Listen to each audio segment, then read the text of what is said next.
Assalamualaikum warahmatullahi wabarakatuh.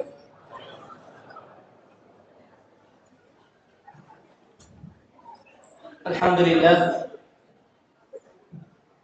alhamdulillahirabbil alamin.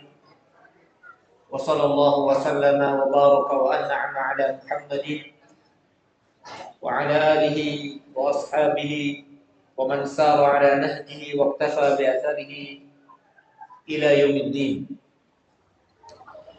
Yaqulu Allah Ta'ala fil Qur'anil Karim, ya ayyuhalladzina amanu ittaqullaha haqqa tuqatih wa la tamutunna illa wa antum muslimun. Amma ba'd, para jemaah sekalian, Bapak Ibu rahimani wa rahimakumullah.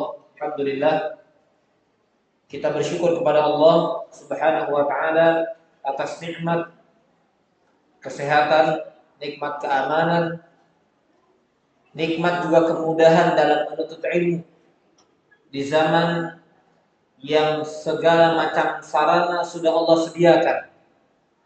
Kita tinggal mau atau tidak, berusaha atau tidak, berjuang atau tidak, untuk kemudian meraih ilmu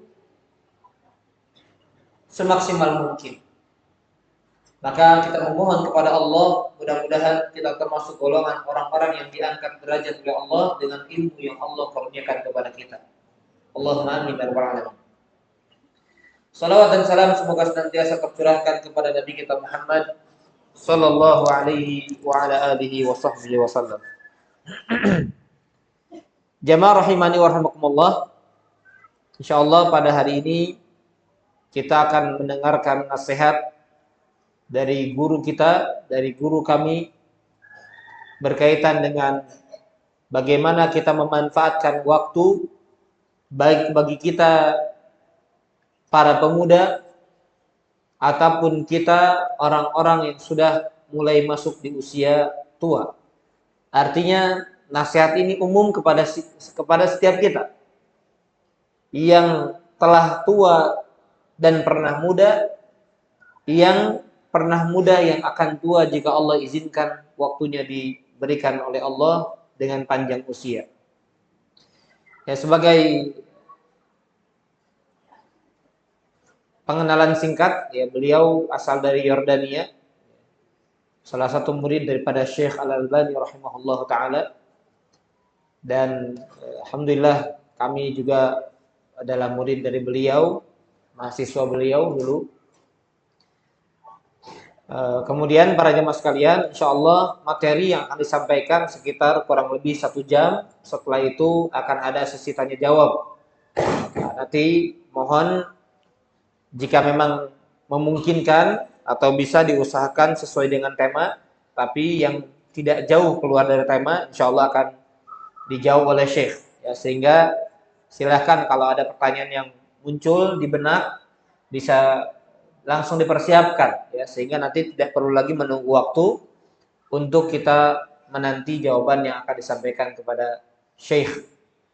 Ya, hari ini Syekh tidak seperti biasanya tampil seperti orang Indonesia, pakai songkok. Masya Allah. Tadinya Anda mau pakai, biasanya kalau tabligh akbar sama Syekh biasanya menyesuaikan pakai imamah, tapi disangkanya takutnya Anda disangka Syekhnya, beliau penerjemahnya. مرحبا باتيك ان شاء الله. Anda تلف العمامة. أيوة. طيب لكن حتى لا يظن أني شيخ وأنت مترجم. Ya, jadi jangan sampai, untungnya Anda punya firasat pengen pakai songkok lah kali-kali, ya. Kalau bersama Syekh, takutnya nanti Anda disangkanya Syekhnya gitu, ya. Baik, para ikhwan dan akhwat, untuk mempersingkat waktu, maaf ya, karena jamaah masih terus berdatangan, boleh agak majuan para jamaah, silakan terus majuan. Ini safnya masih kosong ada, Pak. Ya, foto terus. Insyaallah makin depan makin berkah ilmunya. Tapi nggak perlu tabaruk, ya. Nggak perlu minta air celup, ya.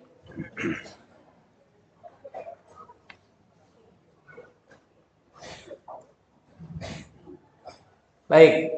Kita mulai simak nasihat dari beliau terkait dengan tema kita pada hari ini, bagaimana memanfaatkan waktu di usia muda dan di usia tua.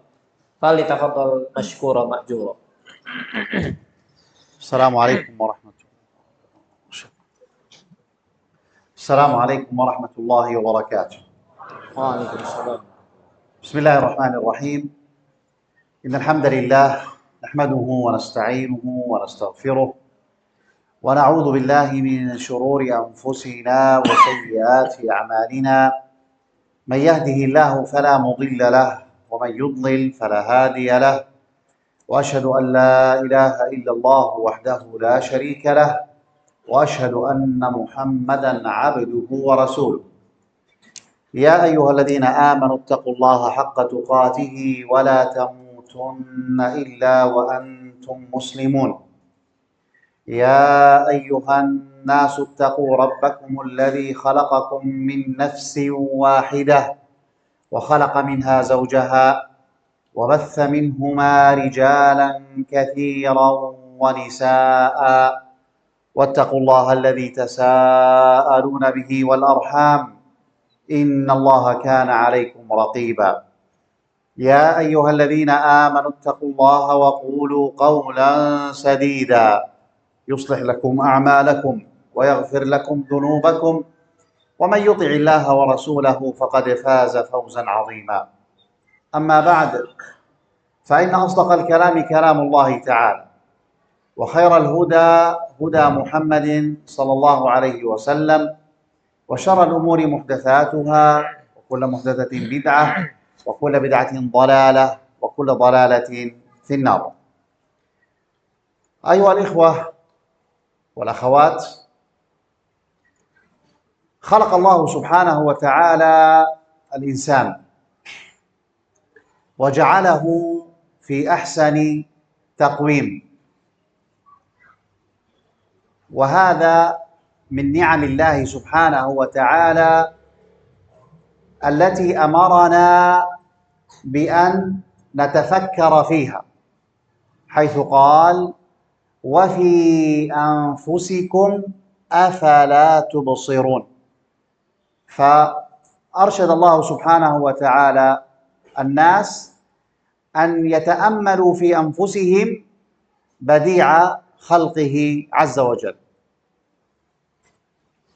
Setelah Syekh menyampaikan muqaddimah, yaitu khutbatul hajah yang biasa dibacakan oleh Rasulullah SAW, dari sanjungan dan pujian pengagungan kepada Allah Subhanahu wa taala, kemudian ayat-ayat tentang takwa, Syekh kemudian mengatakan Allah Subhanahu wa taala menciptakan manusia, dan Allah Subhanahu wa taala telah menjadikan penciptaan manusia dengan sebaik-baik bentuk, fi ahsani taqwim. Maka ini adalah salah satu nikmat yang Allah berikan kepada manusia. Untuk apa? Agar mereka mau mentafakuri tentang penciptaan Allah, terutama yang ada pada diri-diri mereka sendiri. Allah mengatakan wa fi anfusikum, dan pada diri-diri kalian, afala tubsirun, tidakkah kalian perhatikan?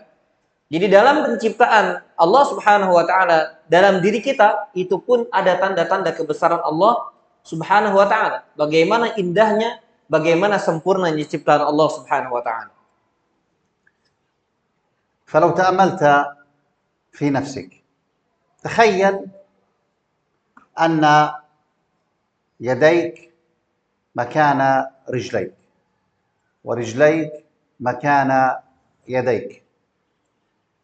تخيل لو أن وجهك كان الفم في الأعلى والعينين في الأسفل والأنف هنا والأذن هنا، كيف سيكون حالك؟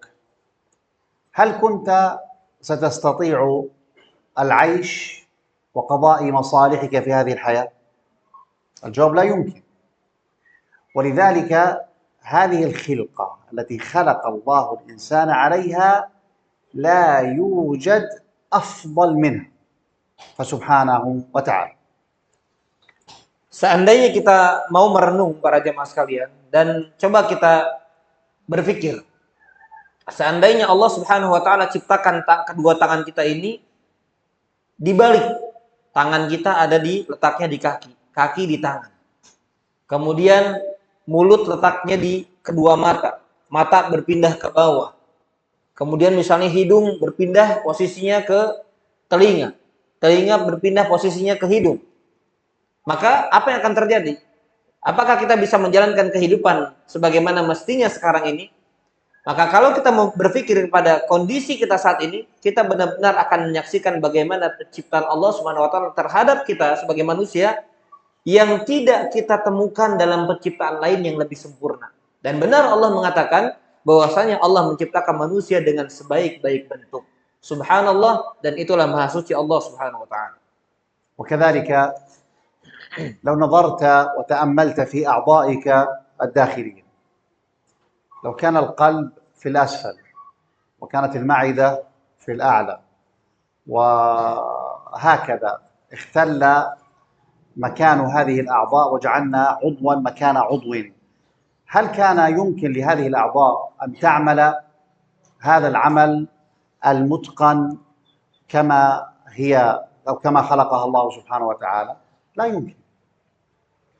Ya, demikian pula bagaimana anggota yang ada dalam tubuh kita. Misalnya jantung letaknya di bawah, kemudian lambung justru di atas.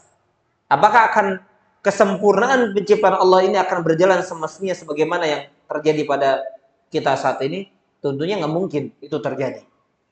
وهكذا لو تأملت وتأملت في خلقك لوجدت عجبا عجابا.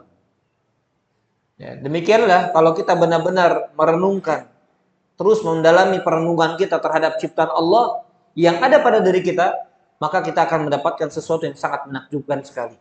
ولذلك قال الله سبحانه الذي أحسن كل شيء خلقه. كل خلق الله حسن، وكل خلق الله سبحانه وتعالى الإنسان والحيوان والشجر والكون وكله جاء في أحسن تقويم وفي أحسن مثال. Demikianlah Allah Subhanahu wa taala mengatakan di dalam Al-Qur'an Karim, "Alladzi ahsana kulla syai'in khalaqa." Allah lah yang telah menjadikan ciptaannya dengan sebaik-baik bentuk, dengan sesempurna-sempurna kondisi yang telah Allah ciptakan. Hewan, manusia, tumbuhan dan lainnya, sehingga Allah Subhanahu wa taala telah menjadikan sesuai dengan porsi apa yang Allah sudah kehendaki terhadap setiap makhluknya. فتأمل الإنسان وتفكره في عظيم خلق الله سبحانه وتعالى يورثه أن يعظم الرب عز وجل. Maka ketika manusia mau merenungkan bagaimana ciptaan Allah, maka niscaya itu perenungan dia terhadap ciptaan Allah akan mewariskan bentuk pengagungan kepada Allah. Jadi semakin merenungi ciptaan Allah, maka mau tidak mau dia akan semakin mengagungkan Allah Subhanahu wa taala sebagai penciptanya. فهذا الرب العظيم سبحانه وتعالى الذي خلقنا على أحسن خلقة وهيأ لنا كل ما يعيننا على قضاء مصالحنا في هذه الحياة، ما خلقنا هكذا عبثا. Demikianlah Allah Subhanahu wa taala menciptakan kita dengan sangat sempurna, sekaligus Allah mempersiapkan segala hajat untuk kemaslahatan kehidupan kita. Jadi semua hajat kemaslahatan pun Allah yang persiapkan. Sehingga Allah tidak menjadikan kita diciptakan kemudian dibiarkan begitu saja, tidak. Semua bentuk kemaslahatan kebaikan untuk kehidupan kita dari kebutuhan-kebutuhan itu pun Allah yang persiapkan semuanya. فخلقنا الله سبحانه وتعالى بغاية عظيمة ألا وهي عبادته سبحانه وتعالى. Maka Allah Subhanahu wa taala menciptakan kita dengan tujuan yang sangat agung. Yaitu apa? Yaitu untuk beribadah kepada Allah Subhanahu wa taala. Itu tujuan penciptaan Allah Subhanahu wa taala menciptakan kita. والمكلفون من خلق الله نوعان. الإنس والجن كما أننا مكلفون بالعبادة فكذلك الجن مكلفون بالعبادة، ولذلك قال الله تعالى وما خلقت الجن والإنس إلا ليعبدون. Dan Allah Subhanahu wa taala memerintahkan beribadah kepada Dia bukan hanya dari kalangan manusia. Jadi orang yang dibebankan syariat itu bukan hanya golongan manusia, melainkan para jin pun sebagaimana dibebankan syariat kepada manusia, demikian para jin. Sebagaimana Allah berfirman, "Wa ma khalaqtul jinna wal insa illa liya'budun," dan tidaklah aku ciptakan jin dan manusia kecuali untuk beribadah kepada Allah. ثم قال تعالى ما أريد منهم من رزق وما أريد أن يطعمون. الله سبحانه وتعالى لا يريد أن يرزق من الإنس ولا من الجن ولا يريد أن يطعم، فهو سبحانه وتعالى الصمد الذي لا يحتاج إلى خلقه وجميع خلقه يحتاجون إليه سبحانه وتعالى.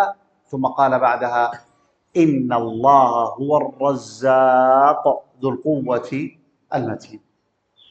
Dan Allah Subhanahu wa taala tidak menginginkan rizki dari manusia.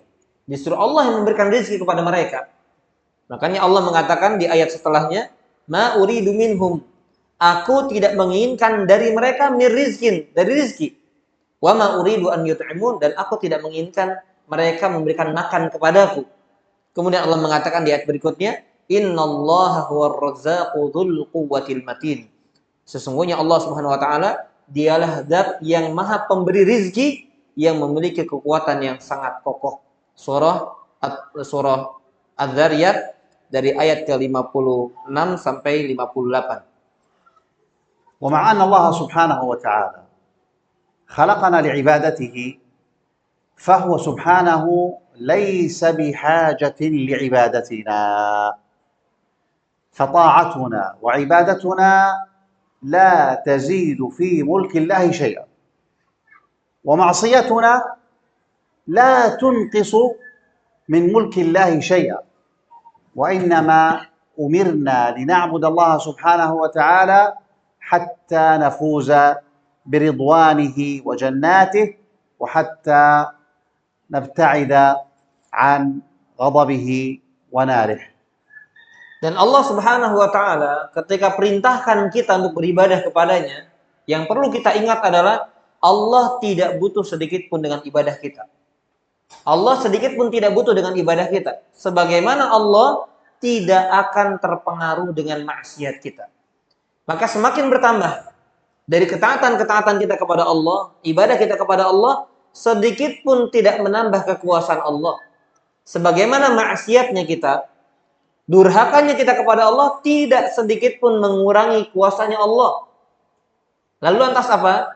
Lantas hikmahnya apa Allah perintahkan kita beribadah kepadanya? Hikmahnya agar kita mendapatkan kemenangan. Agar kita sendiri yang mendapatkan kebaikan. Bukan kembali kebaikannya kepada Allah. Kerugiannya pun bukan kembali kepada Allah. Kita yang mendapatkan kemenangan, keberuntungan dengan mendapatkan ridho Allah dan surga Allah. Dan juga agar apa? Agar kita dihindarkan, dijauhkan dari neraka dan juga murka Allah Subhanahu wa taala. وتأمل يا عبد الله المراحل التي يمر بها الإنسان في حياته. يكون جنينا في بطن أمه. من الذي يوصل لك الطعام والشراب والنفس وأنت في بطن أمك؟ هيأ الله سبحانه وتعالى لك رحم الأم يأتيك أو تتغذى من غذائها وتشرب من شرابها، وهكذا 9 شهور وأنت في ظلمات 3. ثم إذا أذن الله سبحانه وتعالى لك بالخروج من الرحم سهل لك طريق الخروج. Dan kita sebagai manusia melewati beberapa tahapan dalam kehidupan. Pertama yaitu ketika kita berada di janin. Bayangkan kita berada di janin di dalam perut ibu kita masing-masing. Siapa yang menjadikan sampainya nafas, kemudian makanan? Allah Subhanahu wa taala yang siapkan semuanya. Apa yang dimakan dan diminum oleh ibu kita, kemudian diseraplah gizinya oleh kita dalam janin. Dan demikian kondisi kita berada dalam kegelapan, tapi Allah yang mengatur semuanya. Ini perlu perenungan.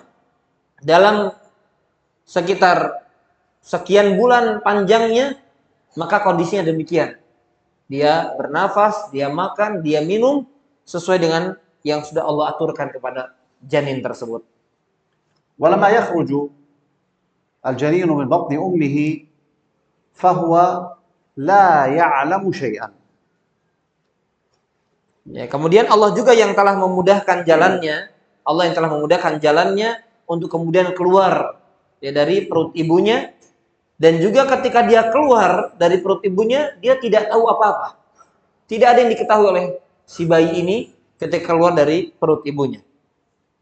فإذا قرب من ثدي أمه فإنه يلتقمه. من الذي هذا الجنين الذي لا يعلم شيئا أن يرضع من ثدي أمه وأجرى له اللبن سائغا؟ إنه الله سبحانه وتعالى الذي يكلأك برعايته في جميع أوقاتك. Demikian pula ketika si bayi ini tidak tahu apa-apa, tapi ketika didekatkan kepada air susu ibunya, maka padahal dia tidak tahu apa-apa, tetapi kemudian dia menyusu kepada ibunya, dan kemudian mengalirlah air susu ibunya, sehingga kemudian Allah persiapkan semuanya. Maka dalam semua waktu yang kita lalui, semuanya diatur dan diurus oleh Allah Subhanahu wa taala. والمولود لما يولد لا يستطيع فعل شيء إلا أن يخرج البول والغائط، أما ما دون ذلك فإن والدته تقوم بكل شيء في تحريكه، في إطعامه، في لبسه، في غسيله، في نظافته، وكذلك أبوه يقوم على رعايتهما هو وأمه وتأمين ما يحتاجان إليه. فمن الذي هيأ هذا كله؟ هو الله سبحانه وتعالى. Demikian anak yang dilahirkan, dia tidak bisa melakukan apa-apa. Tidak bisa melakukan sesuatu kecuali bahkan hanya mengeluarkan kotoran, baik buang air kecil ataupun buang air besar.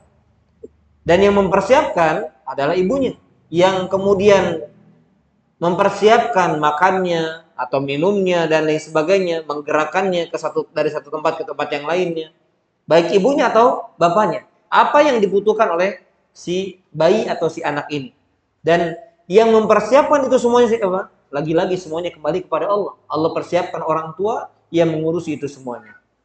وتستمر رعاية الأبوين لابنهما إلى أن يكبر ويشب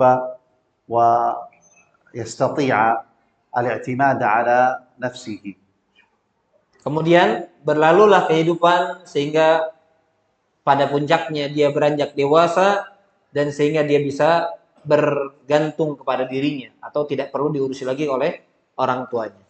ولذلك ذكر الله سبحانه وتعالى في آيات، وكذلك ذكر الرسول صلى الله عليه وسلم في أحاديث حق الوالدين وأنه حق عظيم، ولا يمكن للولد أن يؤدي حق والديه إلا أن يجدهما في الرق فيعتقهما، أما ما دون ذلك فلا يمكن لأحد أن يؤدي شكر والديه. Dan maka dari itu Allah Subhanahu wa taala sampai-sampai menyebutkan di dalam Al-Qur'an, demikian hadis Nabi SAW tentang hak kedua orang tua. Karena mereka yang telah mengurusi kita. Ya, sehingga haknya sangat besar dan kita tidak bisa menunaikan baktinya kecuali dengan kita membebaskan dia dari perbudakan misalnya. Dan kemudian kalau selain daripada itu kita tidak bisa menunaikan bagaimana bentuk bakti kita kepada orang tua kecuali dengan kita memaksimalkan perbuatan baik kita kepada kedua orang tua kita. والإنسان وهو في بطن أمه تبدأ أعضاؤه بالعمل، القلب وغيرها من الأعضاء الداخلية، ثم بعد أن يولد تبدأ باقي الأعمال أو باقي الأعضاء بالعمل كالرئتين وغيرها، وهكذا تستمر الأعضاء الداخلية بالعمل دون توقف إلى أن يموت الإنسان، كل ذلك بماذا؟ برعاية الله سبحانه وتعالى. Ya, seorang manusia ketika berada di dalam perut ibunya, maka sebagian daripada anggota tubuh bagian dalam itu bekerja, ya, seperti jantungnya dan lain sebagainya. Dan kemudian ketika keluar dari perut ibunya, mulailah anggota-anggota tubuh yang lainnya, ya, seperti 2 paru-paru dan lain sebagainya.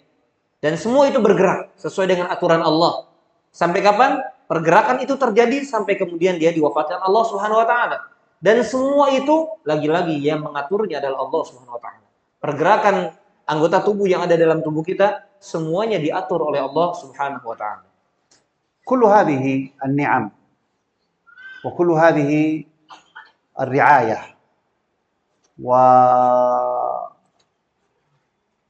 والتربية من الله سبحانه وتعالى للإنسان وهو غني عنا، ولذلك لا يكلف الإنسان ويبدأ عليه القلم تسجل عليه الحسنات والسيئات إلا بعد البلوغ، بعد أن يبلغ الحلم.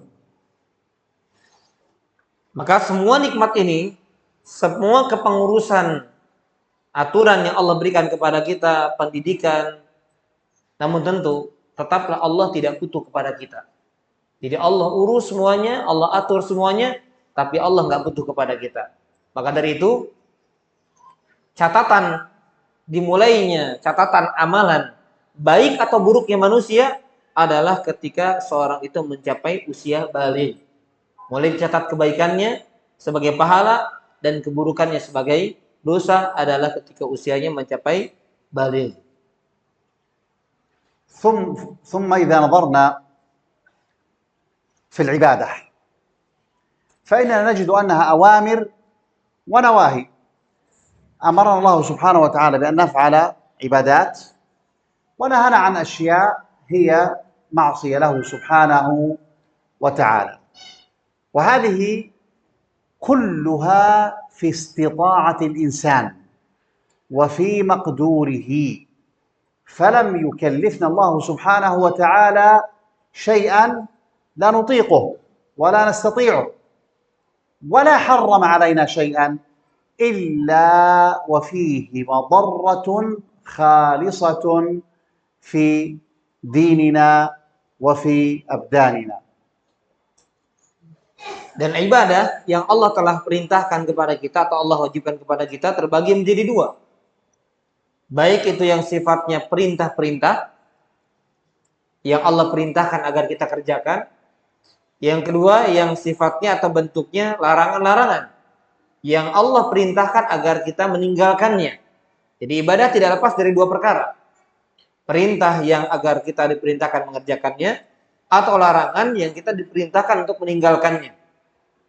Dan semua itu para jemaah sekalian dalam kemampuan manusia. Artinya semua manusia diberikan kemampuan untuk mengerjakan itu. Dan gak mungkin Allah perintahkan, Allah larang dalam hal-hal yang tidak dimampui oleh manusia. Ya, dalam kapasitas kemampuan manusia tidak mungkin. Maka dari itu seorang pasti diperintahkan oleh Allah untuk kebaikan dirinya dan dilarang oleh Allah Subhanahu wa taala hal-hal yang memang bisa membahayakan agama dan juga dirinya. فأعطانا الله سبحانه وتعالى حياة، وقتا من الزمن نعيش فيه ونتمتع فيه بملذات الدنيا المباحة، وأخذ من أوقاتنا شيئا قليلا للعبادة، وكذلك رزقنا المال والنعم وفرض علينا قليلا من المال نخرجه زكاة، وأعطانا بدنا قويا، وأباح لنا أن نأكل من الطعام والشراب ما فيه منفعة لأجسادنا، وحرم علينا الشيء القليل.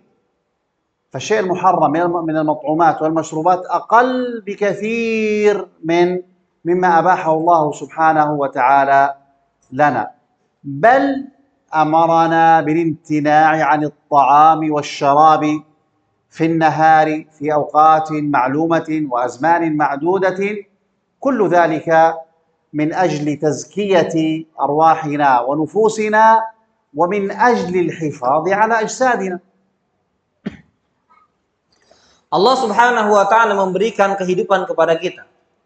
Dan di dalam kehidupan tersebut ada sebagian waktu yang Allah berikan kepada kita, di mana bayangkan, ya kita perhatikan, dari waktu yang sangat panjang ini, misalnya kalau kita perhitungkan 24 jam ini, Allah perintahkan kita beribadah, berapa waktu yang kita gunakan untuk ibadah? Hanya sedikit. Sisanya kita menikmati kelezatan-kelezatan dunia. Ibadah kepada Allah hanya sedikit. Allah Subhanahu wa taala juga yang telah memberikan kita harta.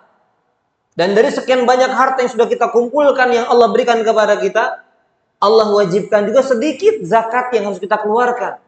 Hanya 2,5% saja yang Allah wajibkan. Demikian pula Allah jadikan kita fisik yang kuat, bisa menikmati makan dan minum. Dan makanan minuman banyak yang Allah persiapkan, yang Allah halalkan bagi kita. Dari sekian banyak yang halal, sedikit yang haram. Yang haram jika dibandingkan dengan yang halal, maka tentunya perbandingannya sangat jauh. Lebih banyak yang halal dibandingkan yang haramnya. Dan bahkan kemudian Allah wajibkan kita untuk menahan diri dari tidak makan, tidak minum, adanya puasa. Itu pun di hari-hari tertentu dalam 1 tahun, yang wajib cuma 1 bulan. Dan lagi-lagi itu pun demi siapa? Demi kebaikan agama dan fisik kita, agar kita mensucikan diri dengan berpuasa tersebut. Dan itu pun untuk menjaga kesehatan kita, dengan Allah wajibkan puasa. Allah menjaga dan mengatur kesehatan tubuh manusia dengan adanya puasa. Semuanya demi kebaikan dan kemaslahatan manusia. أمرك الله سبحانه وتعالى، أو الله سبحانه وتعالى جعل العبادات متنوعة. فمن العبادات ما هو فرض في اليوم والليل، ومن العبادات ما هو فرض في السنة مرة، ومنه ما هو في العمر مفروض في العمر مرة، ومنه ما هو مفروض إذا ملك الإنسان النصاب وحال عليه الحول. فالذي فرض 5 مرات في اليوم والليلة هي الصلوات ال5، والذي فرض مرة في العام هو الصيام، والذي فرض مرة في العمر هو الحج، والذي فرض إذا ملك الإنسان النصاب وحال عليه الحول هي الزكاة. وهذه هي أركان الإسلام العملية. Ibadat yang Allah wajibkan kepada kita bermacam-macam. Ada yang pertama jenisnya yang dilakukan hari-hari, setiap harinya. Ya, seperti contohnya adalah sholat 5 waktu. Ini dilakukan, dikerjakan setiap hari. Ada dari 5 waktu sholat yang Allah wajibkan setiap harinya dikerjakan. Ada yang kewajibannya berlaku hanya setiap setahun sekali. Setahun sekali saja. Itu apa? Puasa. Hanya setahun sekali. Ada yang kewajibannya seumur hidup sekali. Yaitu haji. Dan ada yang kewajibannya kalau kita sudah memiliki nisab, sudah berlalu 1 haul. Ya, tidak kemudian sebelum itu diwajibkan, Allah tidak. Berlakunya kalau kita mampu, nisabnya sudah mencapai, kemudian 1 haul, yang itu yang dinamakan dengan zakat. Dan inilah yang disebut dengan rukun Islam yang sifatnya amaliyah. Rukun Islam yang sifatnya amaliyah. فالصلاة يناديك المؤذن في اليوم والليلة 5 مرات أن تقف بين يدي ربك، أن تأتي وتقف بين يدي ملك الملوك سبحانه وتعالى، تناجيه، تدعوه، تتقرب إليه بكلامه، تقرأ القرآن الكريم، تسبحه، تنزهه عن النقائص والعيوب، تحمده وتثني عليه سبحانه وتعالى. وهذا يتكرر في اليوم والليلة 5 مرات، وكأن في ذلك تنبيه للإنسان ألا ينشغل بالدنيا وألا تكون الدنيا أكبر همه، وينشغل عن عبادة الله سبحانه وتعالى. فالإنسان يفعل الذنب بين الوقت والوقت، فلما يأتي لوقت الصلاة المفروضة فإنه يتوضأ، وهذا الوضوء يغسل الذنوب. فإذا غسل الإنسان وجهه كما قال النبي صلى الله عليه وسلم يخرج كل ذنب اقترفه بوجهه سواء ببصره أو غيره، تخرج وتسقط هذه الذنوب مع آخر قطر الماء. وإذا غسل يديه فإنه تخرج الخطايا التي ارتكبها بيديه مع آخر قطر الماء، وكذلك قدميه. والصلاة إلى الصلاة مكفرة لما بينها ما اجتنبت الكبائر. فما أعظم هذه العبادة التي أمرنا بها في كل يوم وليلة 5 مرات. Ya. Dan salat yang kita dipanggil, diseru oleh muadzin setiap harinya selama atau sebanyak 5 kali. Tujuannya apa? Tujuannya agar kita kemudian bisa mendekat kepada Allah, bertakarub kepada Allah Subhanahu wa taala. Kita bermunajat, kita berdoa kepada Allah, kita di dalamnya memuji Allah. Kemudian kita mensucikan Allah dari aib, dari kekurangan yang disandarkan kepadanya. Dan seolah-olah dalam sholat ini para jamaah, kita dipanggil oleh Allah melalui panggilan adzan yang dikumandangkan oleh muadzin. Tujuannya agar kita tidak menjadikan dunia sebagai ambisi terbesar kita dalam hidup kita. Jadi ketika kita mulai disibukkan dengan dunia, dipanggil oleh Allah untuk kembali mendekat kepada Allah. Disibukkan lagi dengan dunia, dipanggil lagi dengan panggilan yang lain untuk kemudian kembali mendekat kepada Allah Subhanahu wa taala. Sibuk lagi dengan dunia, demikian kemudian dipanggil oleh Allah Subhanahu wa taala untuk mendekat kepadanya. Dan semua kembali lagi demi kebaikan manusia. Maka dari itu seorang yang melaksanakan sholat, sebelumnya dia berwudu, maka dengan wudunya dosa-dosanya pun dihapus, disucikan, dibersihkan oleh Allah.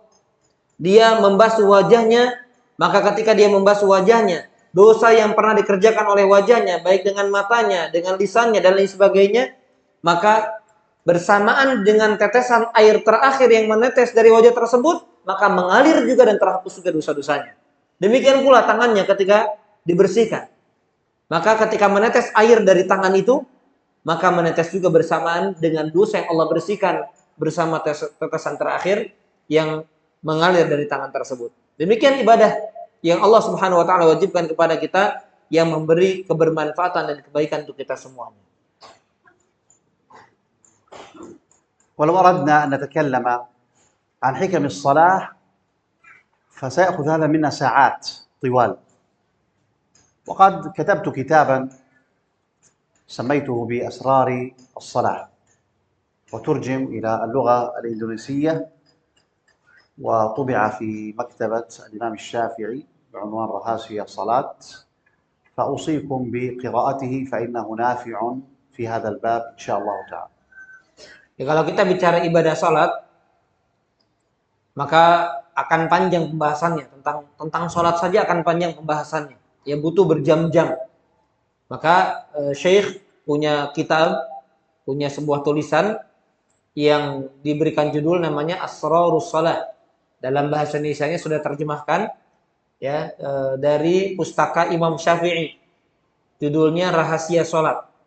Ini pernah kami kaji juga ya, pernah kami kaji dan pernah kami hatamkan di Masjid Alumni PB beberapa tahun lalu. Ini karya beliau ya, sudah terjemahkan di dengan bahasa Indonesia, judulnya Rahasia Salat, karya Syekh Malik. Nah ini maka insya Allah akan membantu para jamaah untuk bisa meraih kekhusyuan salat, bisa tahu apa hikmah daripada salat, apa hikmah dari setiap gerakan, apa hikmah dari setiap bacaan, itu ada. Rahasia salat judulnya. Ya maka Syekh mewasiatkan agar kita bisa membaca buku tersebut untuk kemudian kita bisa mengambil manfaat dari tulisan beliau itu.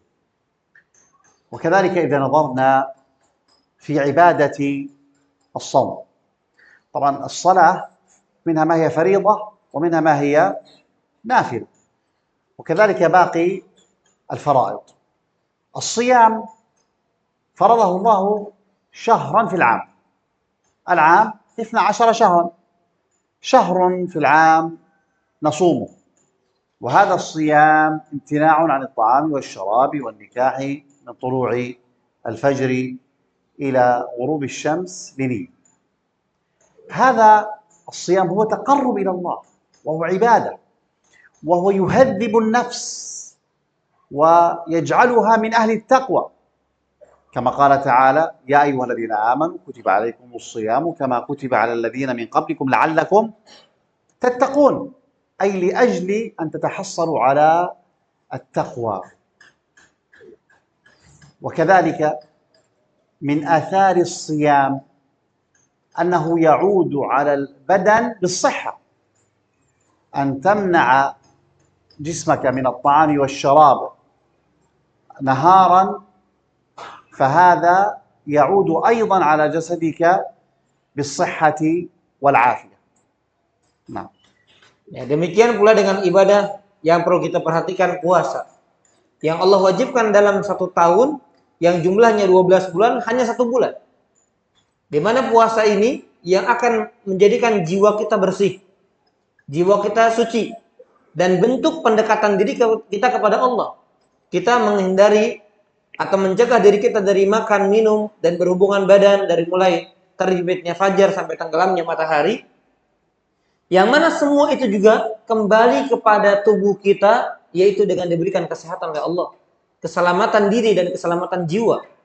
Ya, sehingga hikmahnya, kemaslahatannya kembali kepada kita. Dan itu tidak Allah wajibkan kecuali hanya 1 bulan dalam jumlah 12 bulan 1 tahun lamanya. وهذا الصيام يعني نمتنع فيه عن الطعام والشراب وابتغاء الأجر من الله سبحانه وتعالى. ونجد الآن الأطباء ينصحون من كان عنده وزنا زائدا وكثرت الدهون في جسده، يقولون، طبعا هؤلاء أطباء الغرب، يقولون عليكم بالصيام المتقطع، تمتنع عن الطعام والشراب 8 ساعات في اليوم أو 12 ساعة ونحو ذلك. فنحن نقول لسنا بحاجة إلى نصيحة علماء الغرب، لأنهم لا يؤمنون بالله ربا ولا بمحمد صلى الله عليه وسلم نبيا. لماذا؟ لأن نبينا الرحمة المهداة صلوات الله وسلامه عليه قد أوصانا بهذا الصيام تقربا إلى الله قبل أكثر من 1400 عام. وإذا نظرنا في سيرة النبي صلى الله عليه وسلم فإننا نجده كان يكثر من الصيام.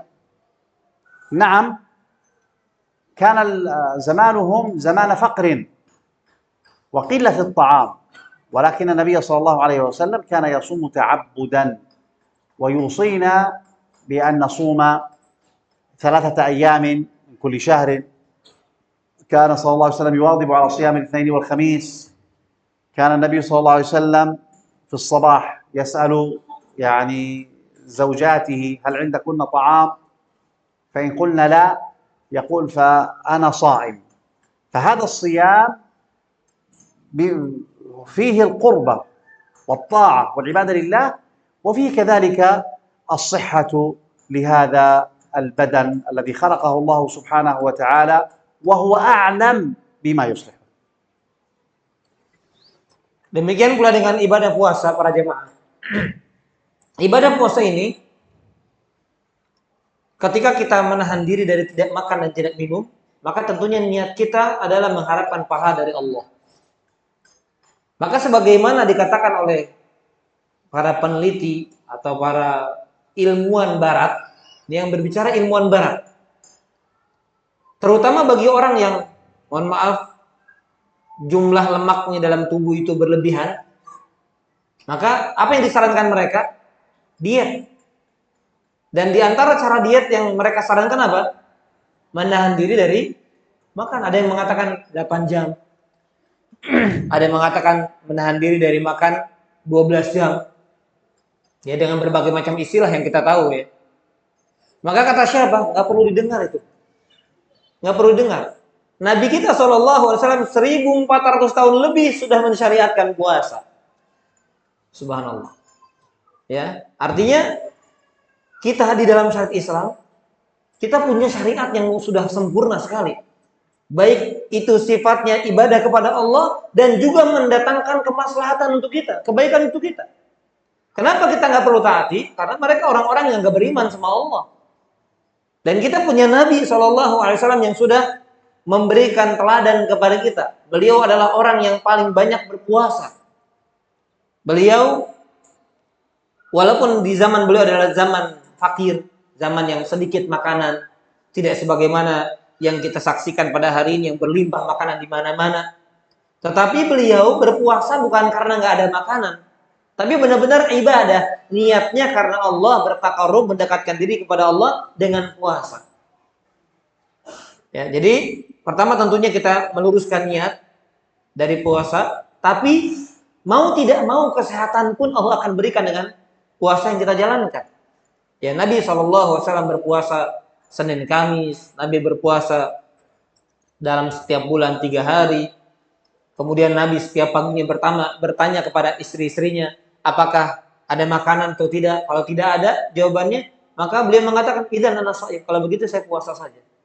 Lihat, Nabi memberikan teladan bagaimana berpuasa, bertakarrub, mendekatkan diri kepada Allah sebagai bentuk ketaatan dan ibadah kepada Allah, tapi di dalam puasa tersendiri ada kesehatan dan ada kebaikan yang akan didapatkan oleh manusia. Maka ketika kita cukupkan dengan syariat, insya Allah itu kemaslahatannya kembali juga kepada kita. وهكذا باقي العبادات التي افترضها الله سبحانه وتعالى فهي لا تخلو من حكم عظيمة تعود على الإنسان بالنفع في دينه ودنياه. Demikian pula dengan ibadah-ibadah yang lainnya. Ketika Allah wajibkan, ketika Allah perintahkan kepada kita, maka tidak akan pernah kosong. Tidak ada ceritanya ibadah yang tidak memiliki hikmah. Pasti semuanya ada hikmahnya.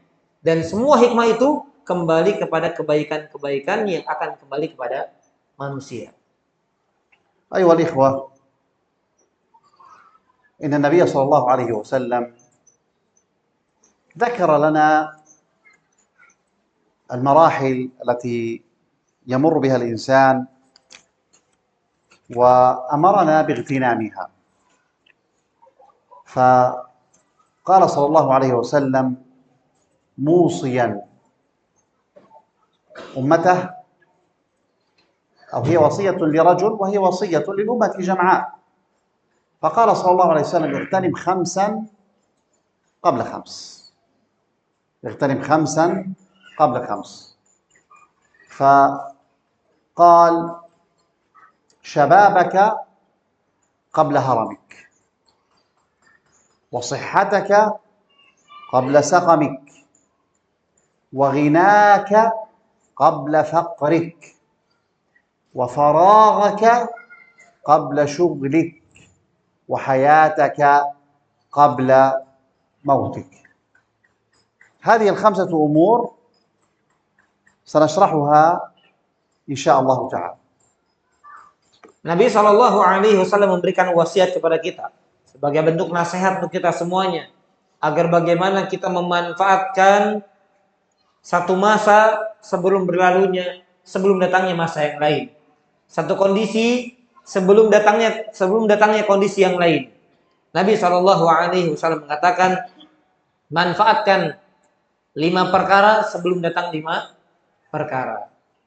Yang pertama adalah manfaatkan masa muda sebelum datangnya masa tua. Yang kedua, manfaatkan masa ketika kita sehat sebelum datang sakit. Yang ketiga, manfaatkan masa ketika kita kaya, lapang sebelum kita miskin atau sempit. Kemudian juga yang berikutnya, yang keempat, masa ketika kita luang, senggang sebelum datang hal-hal yang banyak menyibukkan kita. Dan yang terakhir, masa ketika kita hidup sebelum datang maut menjemput kita. Dan ini yang insya Allah kami akan berikan syarah atau penjelasannya insya Allah. الاغتنام هو أن يستفيد الإنسان من الفرصة. فهنا ذكر النبي صلى الله عليه وسلم 5 أمور ويقابلها 5 أمور. وأول شيء بدأ فيه قال: شبابك قبل هرمك. الشباب هو العمر الذي تكون فيه القوة، والشباب يبدأ من سن البلوغ إلى ما بعد 40.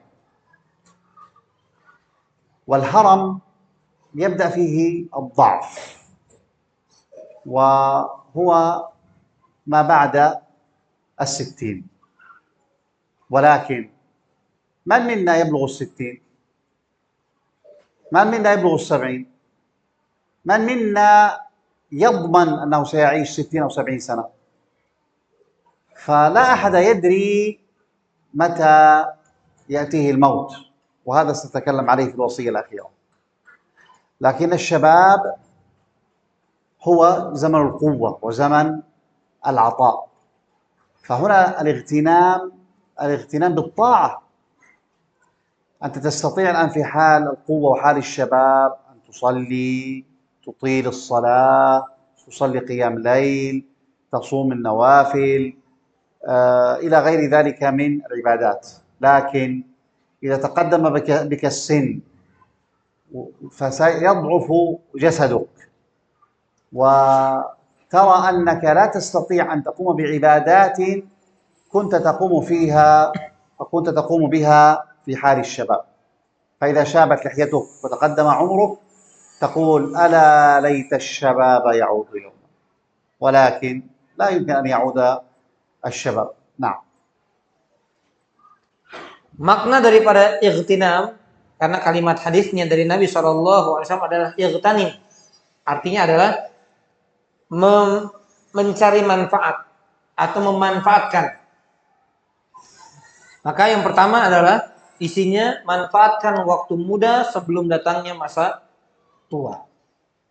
Masa muda, para jemaah sekalian, adalah masa di mana kita memiliki kekuatan, kita memiliki kekokohan. Dan masa muda ini adalah antara umur ketika kita mulai baligh sampai sekitar 40-an. Itu masih dikatakan masa muda.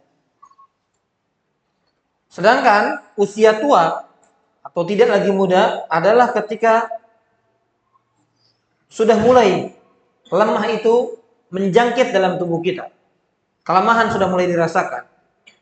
Maka masa tua itu sekitar umur di atas 40 sampai 60-an. Ya, dari 40, 50 sampai 60-an, 50 sampai 60-an dan seterusnya. Maka siapa yang menjamin, para jemaah sekalian? Siapa yang menjamin kita bisa sampai umurnya 60 bagi yang belum sampai?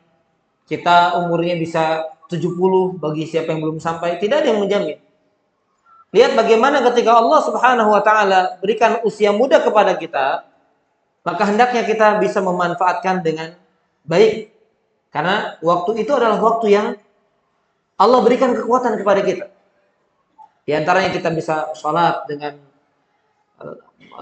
memperlama berdiri kita, bisa melakukan aktivitas yang ketika kita berada di usia tua, kita mengatakan apa? Laita syabab ya'udu yauma. Seandainya masa muda itu kembali walaupun 1 hari saja. Tapi nggak mungkin untuk kembali. Seandainya sehari saja merasakan masa muda lagi, tapi hari itu tidak akan pernah mungkin kembali. Maka ketika di masa tua tiba, dia tidak bisa mengerjakan ibadah yang pernah dia lakukan di masa mudanya. Maka bagi yang masih muda, wasiatnya adalah dia memanfaatkan untuk melakukan ibadah sesuai dengan kekuatannya sebelum datang tiba masa tubuh menjadi lemah sehingga tidak bisa mengerjakan ibadah sebagaimana ketika di masa muda. فالإنسان في حال الشباب والقوة يستطيع أن يعمل الأشياء الكثيرة، لكن إذا هرم وتقدم به العمر فقد لا يستطيع أن يرفع مثل هذا. ولكن البشارة من النبي صلى الله عليه وسلم أن من كان يعمل في حال شبابه الأعمال الصالحات ثم بعد ذلك كبر في السن وضعف عنها فإنه يكتب له أجرها كيوم قوته وشبابه، ومثل ذلك في حال الصحة والمرض كما سيأتي في الوصية التي بعدها إن شاء الله. فمن كان في صحته يعمل الطاعات ثم مرض ومنعه المرض عن فعل هذه الطاعات فإن من فضل الله وكرمه أنه يكتب له أجرها كما أنه كان صحيحا معافى. Di dalam kondisi ketika kita masih berada di dalam usia muda, usia di mana kita jaya, kuat, maka kita bisa melakukan berbagai macam aktivitas. Yang mana aktivitas ini barangkali tidak bisa dikerjakan di masa tua nanti. Bahkan terkadang ada orang tua yang bahkan dia untuk ngangkat, saking lemahnya, mungkin tubuhnya sudah bergetar, tidak bisa mengangkat, hanya sekedar tutup gelas ini. Tetapi yang perlu kita ingat, ada kabar gembira dari syariat. Ada kabar gembira dari Allah Subhanahu wa taala. Yaitu siapa? Orang-orang yang berada di masa tua yang tidak lagi bisa beramal sebagaimana amal yang pernah dilakukan di masa jayanya, di masa muda dan di masa kuatnya, dia tetap dicatat pahalanya bagi dia. Ketika apa? Ketika di masa mudanya, di masa sehatnya dia manfaatkan sehingga ketika masa dia mendapatkan uzur, alasan tidak mengerjakan amalan, tetap Allah berikan pahalanya sekalipun dia tidak mengerjakan amalan tersebut. Pahalanya tercatat sekalipun amalnya tidak dilakukan. Kenapa? Karena dia memanfaatkan di masa dia mampu, di masa dia kuat, di masa dia muda untuk bisa mengamalkan. Maka Allah catatkan baginya sebagaimana dia mengamalkan masa sehatnya dan juga di masa mudanya.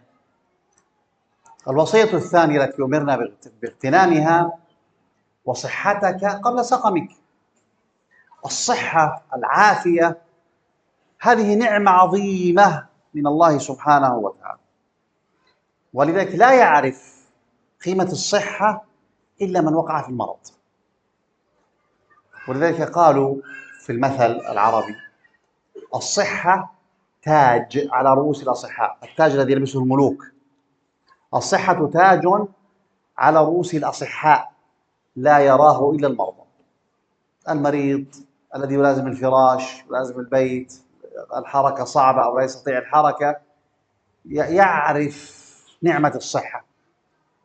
فأنت الآن تعيش حياتك في صحة، ونعمة الصحة نعمة عظيمة جدا لا يعرفها إلا من فقدها. اغتنم حال الصحة وحال العافية وحال القوة قبل أن تمرض.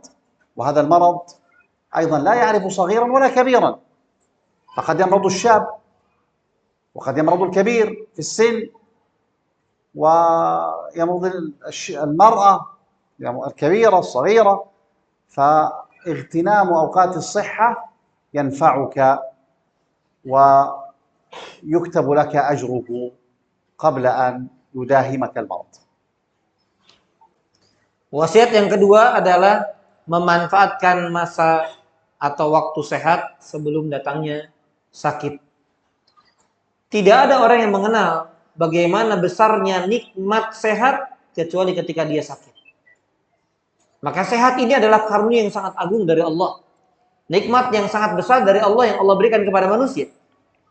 Makanya diberikan perumpamaan di tengah-tengah orang Arab, sehat itu seperti mahkota yang dikenakan di atas kepala raja.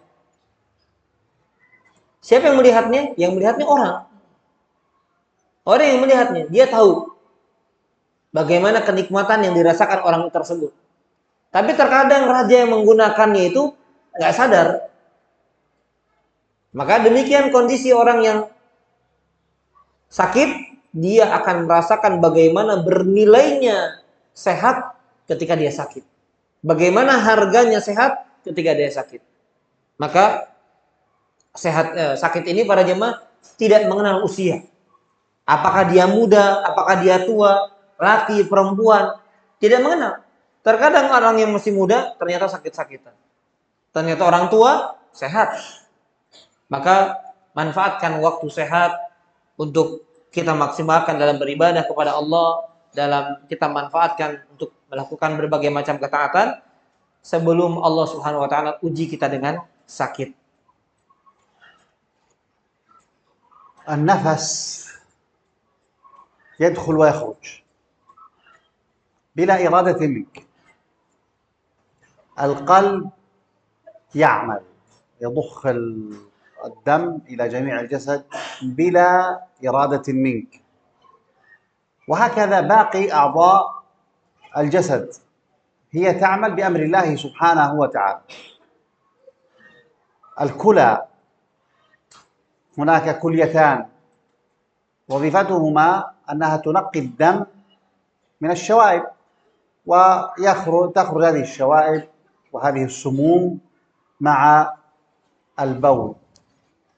هذا القلب إذا ضعف ماذا يحدث بالإنسان؟ لا يستطيع أن يعمل شيء، يصبح ضعيف. لو أصيب الإنسان في النفس وكان هناك صعوبة في النفس، هناك أصبح عنده مرض في مثلا الرئة أو الرئتين،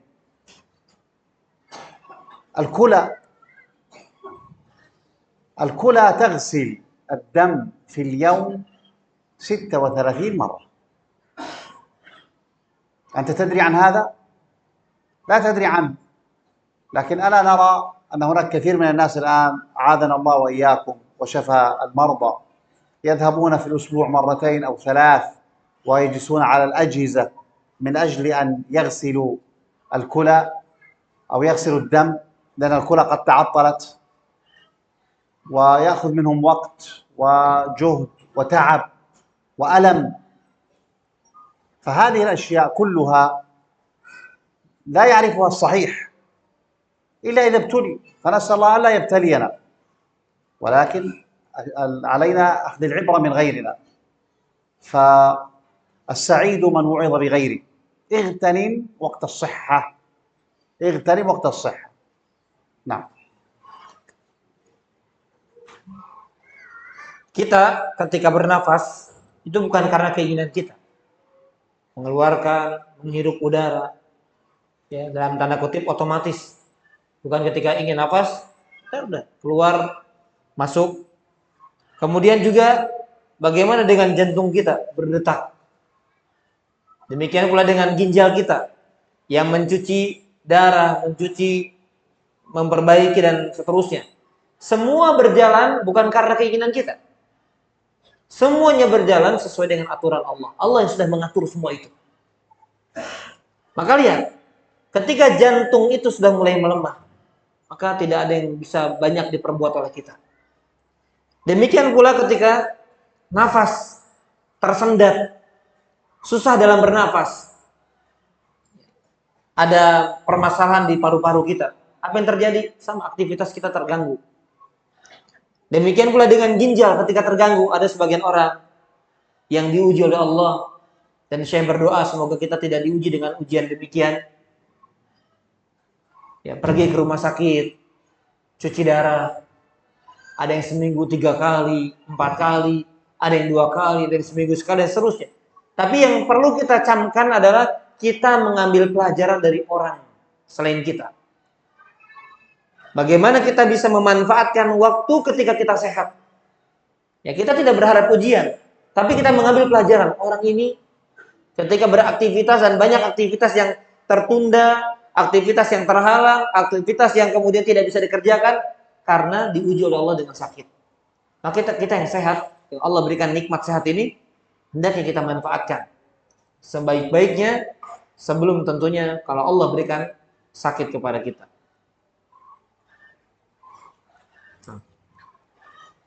الوصية الثالثة التي أمر النبي صلى الله عليه وسلم باغتنامها وغناك قبل فقرك. الإنسان في هذه الحياة كما أنه يتقلب ما بين الصحة والمرض وكذلك يتقلب بين الغنى والفقر، فقد يكون فقيرا، قد يكون ثم يغتني، وقد يكون غنيا ثم يفتقر، وهكذا يتبدل الحال من حال إلى آخر.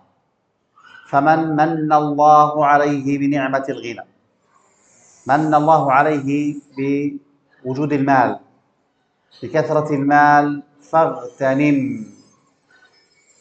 كثرة المال في طاعة الله سبحانه وتعالى، وأنفق من مال الله الذي آتاك، وأنفق في الحلال والمباح، وأنفق في الطاعات. بعض الناس إذا أصبح كان غنيا وكان معه مال كثير ينفقه في المعاصي، ثم إذا افتقر وذهب ماله يقول يا ليتني أنفقت المال أو أنفقت حتى لو ربية واحدة في سبيل الله سبحانه وتعالى. فالمال فتنة، ومن فتنة المال أن الإنسان قد يبخل به ولا يؤدي حق الله، فلا يؤدي زكاة المال ولا ينفق ولا يتصدق، وهذا كله سيندم عليه إذا جاءه وقت ويريد أن ينفق ولا يجد مالا للإنفاق. فاغتنم غناك قبل فقرك. Wasiat yang ketiga adalah manfaatkan waktu atau masa ketika kita lapang sebelum kita sempit. Ketika kita mampu, kaya sebelum kita miskin. Demikian kondisi yang Allah pergulirkan di antara manusia. Terkadang kita berada di atas, terkadang kita berada di bawah. Terkadang kita lapang, terkadang kita sempit. Terkadang kita kaya, Allah berikan kemampuan. Terkadang kita miskin, Allah batasi kemampuan kita. Maka manfaatkan waktu di mana kita diberikan kemampuan oleh Allah agar kita gunakan harta kita ini di jalan ketaatan kepada Allah Subhanahu wa taala. Dengan kita mengeluarkan hak Allah, zakat, bersedekah, berinfak di jalan Allah Subhanahu wa taala. Maka harta ini adalah fitnah, ujian dari Allah Subhanahu wa taala. Terkadang ada sebagian orang yang ketika Allah berikan harta, yang terjadi apa? Dia bakhil dengan hartanya. Dia menahan dirinya dari hak yang tidak dikeluarkan. Dia tidak berinfak, dia tidak bersedekah, dan kelak dia akan menyesal. Ya, ketika Allah pergulirkan dia di waktu sempitnya, maka dia akan berkata, seandainya ketika aku lapang, maka aku bisa infakkan walaupun hanya 1 rupiah di jalan Allah Subhanahu wa taala. Maka dari itu, jangan sampai kemudian ketika kita sedang dalam keadaan lapang, sedang dalam keadaan kaya, dalam keadaan mampu, namun kita bakhil dengan harta yang sudah Allah titipkan kepada kita. Dan wasiat Nabi, manfaatkan waktu lapang kita atau kondisi kaya kita sebelum datang kemiskinan yang barangkali itu menimpa kita. أما الوصية الرابعة أو الأمر الرابع الذي أمر النبي صلى الله عليه وسلم باغتنامه فقال وفراغك قبل شغلك. الفراغ عكس الشغل، فالإنسان في أثناء حياته وعمله قد يرزق عملا يكون فيه أوقات فراغ فلا يستغرق يومه كله، فهذا الفراغ نعمة أن يغتنمه الإنسان في الطاعات، في حفظ القرآن، في قراءة التفسير، في حفظ السنة، في قراءة شروح الأحاديث، في تعلم أحكام الفقه، تعلم أحكام العقيدة، في طلب العلم. فإن النبي صلى الله عليه وسلم قال: طلب العلم فريضة على كل مسلم، يعني ذكر وأنثى. يغتنم هذا الفراغ في صلة الرحم، في إطعام المساكين، في إعانة من يحتاج إلى إعانة. فالطاعات التي يستطيع الإنسان أن يفعلها في وقت الفراغ كثيرة جدا، ولكن إذا شغل وأصبح معظم وقته في الشغل فإنه قد يبحث عن دقيقة أو ساعة ليقرأ شيئا من القرآن فلا يجد، أو يريد أن يحضر درس علم فلا يجد لأنه قد شغل. فمن كان عنده فراغ اعلم أن هذه نعمة عظيمة من الله سبحانه وتعالى عليك، فاغتنمها في الطاعات، فإنه إذا جاءك الشغل سيحال بينك وبين ما كنت تستطيع فعله في وقت الفراغ. Ya, nasihat yang keempat atau perkara yang keempat yang diwasiatkan Nabi SAW dalam hadis ini, manfaatkan waktu luang sebelum waktu di mana kita disibukkan dengan berbagai macam kesibukan. Waktu luang ini para jemaah adalah nikmat yang sangat agung yang Allah berikan kepada kita. Di dalam waktu luang tersebut kita bisa memanfaatkan berbagai macam aktivitas kebaikan, berbagai macam ketaatan, bisa menghafal Quran, bisa baca tafsir, kemudian memperdalam fikih, mempelajari akidah, kita bisa bersilaturahim, kita bisa memberikan makan, bagi-bagi makanan misalnya, bisa memberikan bantuan kepada orang-orang yang butuh bantuan.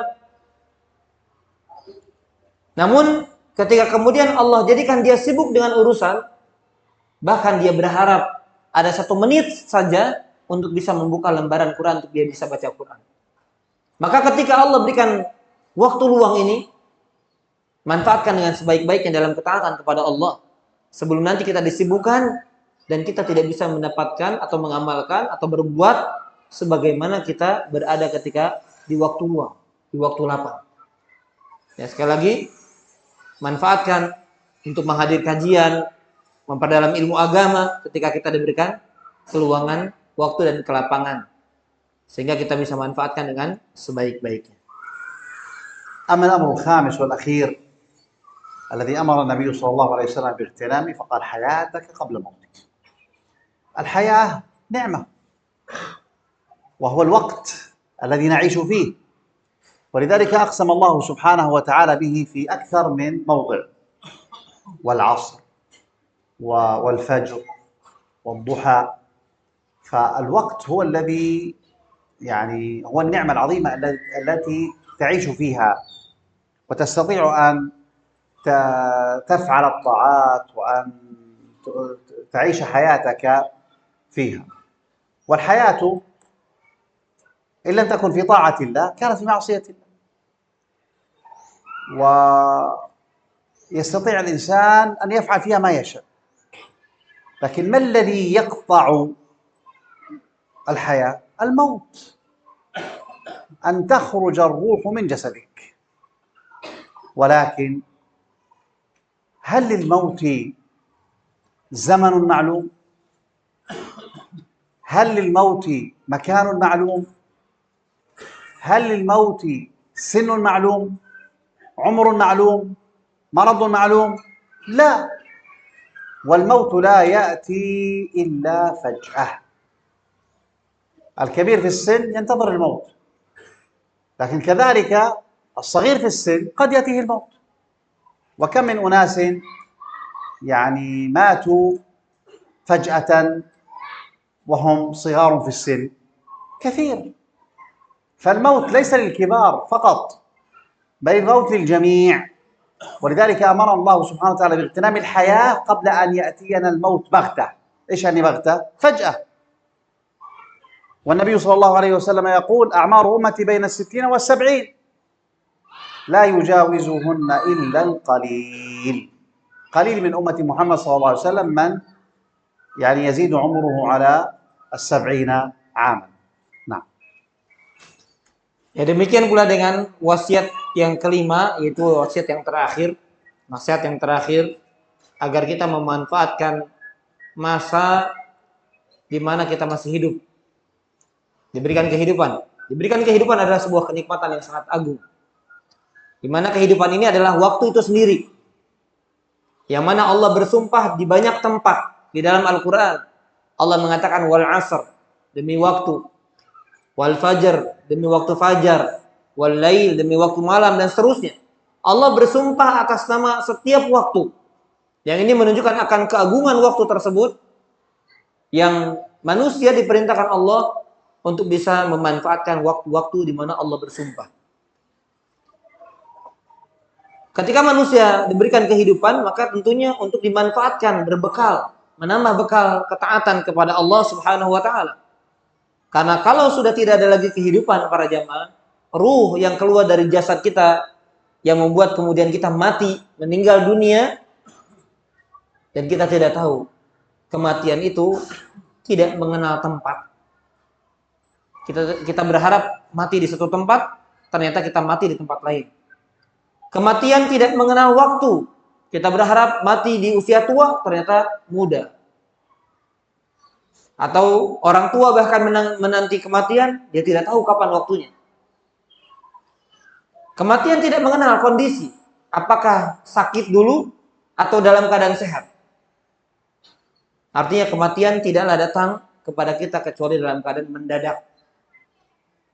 Mendadak kematian itu datang kepada kita. Maka ini nikmat yang sangat besar yang Allah berikan kepada kita berupa kehidupan yang diperintahkan oleh Nabi kita SAW agar kita benar-benar bisa bercocok tanam dalam bentuk amal, memanfaatkan kehidupan kita untuk menambah bekal kita dengan amal-amal soleh untuk kemudian dihadapkan di hadapan Allah Subhanahu wa taala. أيها الإخوة، هذه وصية عظيمة من وصايا النبي صلى الله عليه وسلم، حري بنا أن نعتني بها جميعا، صغارا وكبارا، ذكورا وإناثا، شبابا وشيوخا. نسأل الله سبحانه وتعالى أن يحيينا على الإيمان، وأن يوفقنا للطاعة، وأن يحسن خاتمتنا. وصلى الله وسلم على نبينا محمد وعلى آله وصحبه وسلم. Baik, mudah-mudahan Allah Subhanahu wa taala jadikan kita termasuk orang-orang yang Allah mudahkan bisa memanfaatkan 5 perkara sebelum datangnya 5 perkara, dan semoga Allah Subhanahu wa taala jadikan kita hidup di atas iman dan Allah berikan akhir kehidupan yang baik. Semoga Allah kabulkan doa yang dipanjatkan oleh Syekh. Amin ya rabbal alamin. Baik, kita berpindah kepada sesi tanya jawab. Bagi jamaah yang ingin bertanya, kami persilahkan. Ada yang lewat kertas boleh diserahkan ke depan ya.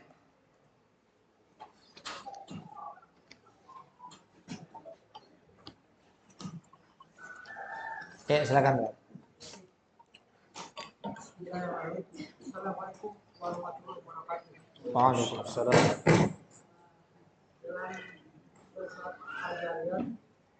Ayat kalau tidak menginginkan dari manusia, manusia kepada ya anak-anak manusia mau turun kepadanya itu. Bagaimana yang terbaik kita lihat supaya kita lebih bagaimana? Yang terbaik supaya kita selalu mengenal dan taat pada Allah Subhanahu wa taala.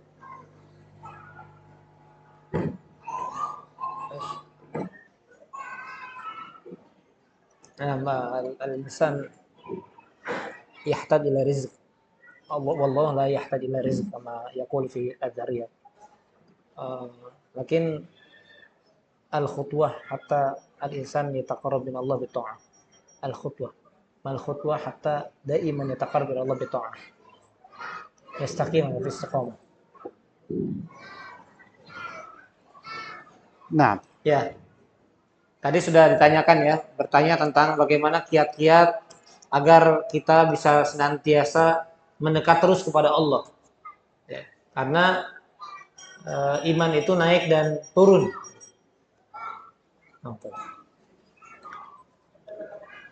الجواب يكون ذلك بأن تعرف الطاعة فتفعلها تتقرب إلى الله بها، وأن تعرف المعصية فتبتعد عنها، ولا يكون ذلك إلا بطلب العلم. ولذلك قال النبي صلى الله عليه وسلم: طلب العلم فريضة على كل مسلم. لماذا؟ لأن الإنسان المسلم ذكر أو أنثى إذا علم الطاعة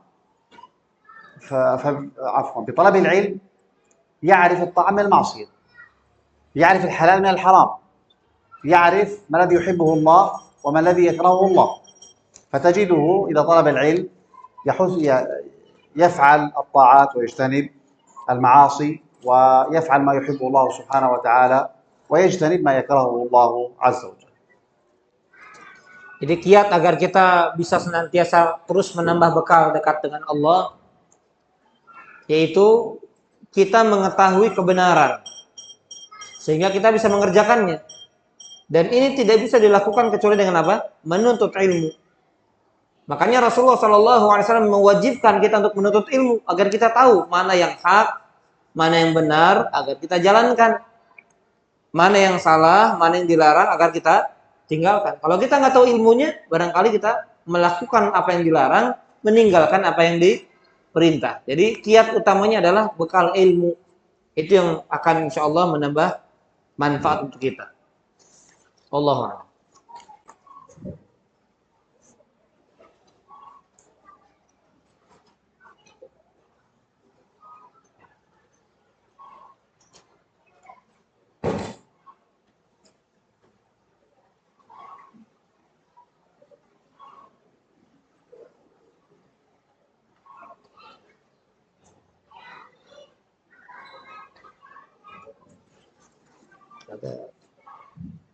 في سائل ابتلي بمرض حتى 6 أشهر حتى الآن لم يشفى وهو يجد أن الطبيب الذي ليس غير مسلم هل ينتقل إلى طبيب آخر أو كيف؟ يعني هو يتعالج عند طبيب غير مسلم، هو يتعالج عند طبيب غير مسلم، لا يسأل هل يلتقي إلى مسلم؟ لم هو يسأل هل يبقى عند الغير مسلم أو ينتقي إلى المسلم. Baik, pertanyaannya, qadarullah saya mendapat ujian sakit selama 6 bulan. Saya sudah berganti beberapa dokter dan menjalani operasi. Yantakil min tabib ila tabib akhar wal an 'inda tabib ghair muslim. Yas'al hal yabqa ma'ahu aw operasi يعني سيعمل عملية يعني. أيوة عملية حتى هي امرأة هي ذكر أم أنثى؟ هي ظاهر أنثى لأنه جاءت الأوراق من الخارج. أكمل. Baik, sudah berganti dokter beberapa kali, sampai operasi 2 kali, namun qadarullah sampai saat ini sakitnya belum sembuh sepenuhnya. Saya dapati dokter saya tersebut seorang yang menyembah berhala. Mohon nasihatnya Syekh, apa yang harus saya lakukan ke depannya? يعني عملت العملية مرتين ولم تنجح وتريد تنتقل إلى طبيب آخر والآن عند طبيب غير مسلم. ما نصيحتكم؟ هل يبقى معه؟ يعني هي عملت عمليتين مع الأول ولم تنجح. نعم. أولا نسأل الله سبحانه وتعالى أن نشفي صاحب السؤال شفاء عاجلا لا يغادر سقما. الأمر الثاني، أحكام الطب كثيرة جدا. والأمر الثالث أن المريض دائما يبحث عن الطبيب الحاذق، الطبيب المتمكن الذي يعرف يعني أو إذا يعني عنده خبرة كبيرة في عمل اللي هي العمليات. فإذا كان الطبيب الأول يعني غير حاذق وأرشد إلى طبيب حاذق ولم يجد غيره وكان غير مسلم، فهذه ضرورة لأن العملية وفيها شق ونحو ذلك، فيراعى فيها أن لا تعمل إلا عند الحاذق الذي يعني يعرف كيف يعني يعالج المرض. فطالما أن هذا السائل عمل عمليتين مرتين ولم تنجح وأرشد إلى طبيب آخر ولو كان غير مسلم إن لم يجد سواه حاذق فلا حرج في هذا، فهذه من الضرورة، هذه من الضرورة، والله أعلم. Ya, kami di sini tidak tahu ya ini yang bertanya ikhwan ataupun akhwat. Tapi secara umum jawaban Syekh yang pertama, Syekh mendoakan semoga yang bertanya yang sedang diuji sakit disembuhkan oleh Allah Subhanahu wa taala dan tidak lagi meninggalkan sedikit pun penyakit. Yang kedua, hukum tentang pengobatan itu panjang ya, banyak sebetulnya. Kemudian yang ketiga, beliau menyampaikan intinya kalau dia sudah berpindah dari satu orang kepada orang yang lain dari dokter, namanya berobat itu kan kepada orang yang ahli ya di bidangnya. Nah, kalau sudah melakukan operasi ternyata nggak berhasil juga, kemudian dia dinasihatkan untuk datang ke seorang dokter, ternyata dia bukan orang Islam gitu ya, tapi dia ahli, memang dipercaya, punya keahlian di bidangnya, dapat amanah dan dipercaya, maka insya Allah ini termasuk perkara yang darurat, ya, keterpaksaan yang diperbolehkan. Wallahu a'lam.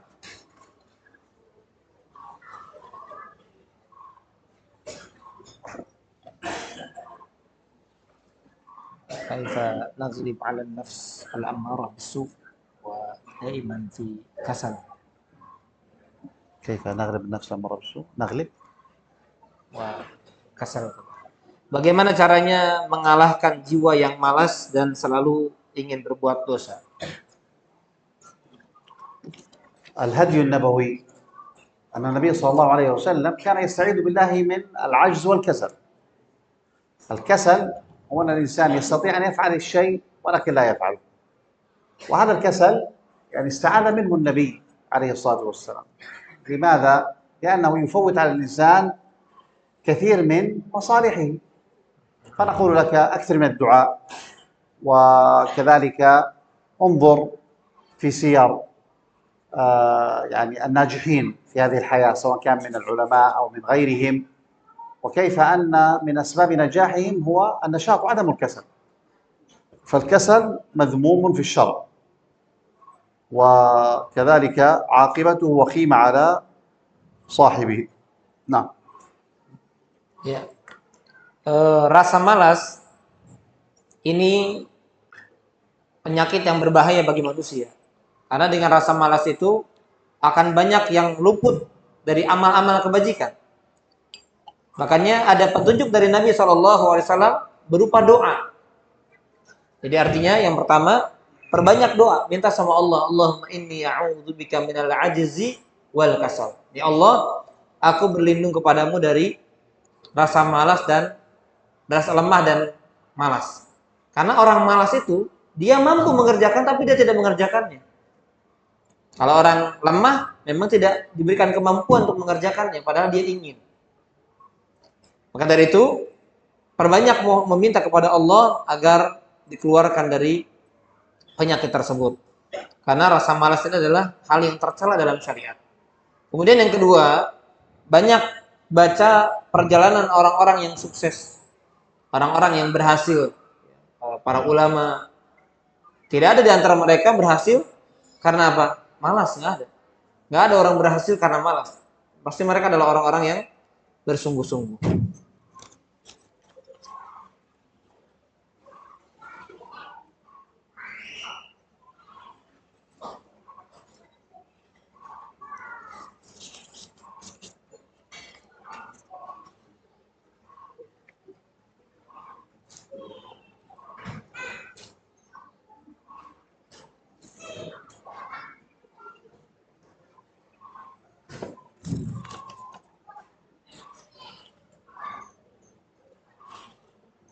Hal yastawi birrul walidain dzakar wal unsa. Apakah sama kewajiban bakti kepada orang tua antara anak laki-laki dan perempuan? البر واجب على الأولاد سواء كانوا ذكورا أم إناثا، وقد يعني وكلما استطاع الولد أو الذكر أو الأنثى أن يبر والديه فالواجب عليه أن يبرهما. وقد يختلف هذا، مثلا ولد فقير وولد غني، فنجد أن البر من الغني يختلف عن البر من الفقير، وهكذا والله أعلم. Ya, secara umum bakti seorang anak baik laki-laki atau perempuan itu wajib, sama, tidak ada bedanya. Wajib atas setiap anak untuk berbakti kepada orang tuanya, laki-laki ataupun perempuan. Tidak ada perbedaan di antara keduanya. Namun ada terkadang kondisi yang membedakan, seperti bakti seorang anak yang Allah berikan kekayaan kepada dia dengan bakti seorang anak yang Allah uji dengan kemiskinan. Maka ada perbedaan baktinya, di mana yang kaya ini ya, dia lebih dikedepankan dan lebih prioritas untuk memberikan baktinya kepada orang tuanya karena Allah berikan kemampuan, berbeda dengan yang Allah uji dengan kemiskinan. كذلك من كان قريبا من والديه فالبر في حقه يعني أكثر من البعيد أو الذي يسكن بعيدا عن والديه. Demikian pula anak yang tinggal dekat dengan orang tuanya, maka dia harus lebih banyak baktinya, pelayanannya kepada orang tua dibandingkan anak yang tinggal jauh dari orang tuanya, ya seperti perantauan.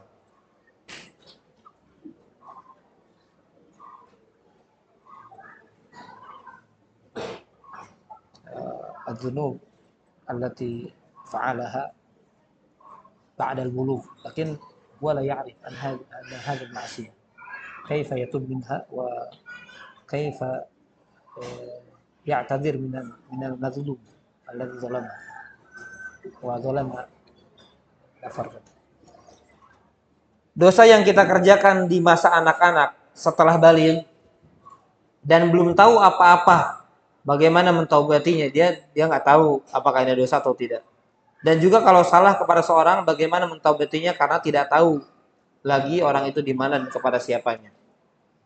Dan هذا السائل فيما يظهر من سؤاله أنه يعني بعد البلوغ كان يفعل أو يعمل معاصي، وهذه المعاصي فيما يظهر من السؤال أنها تتعلق بالغير، كظلم الغير سواء كان فيه أخذ مال أو نحو ذلك.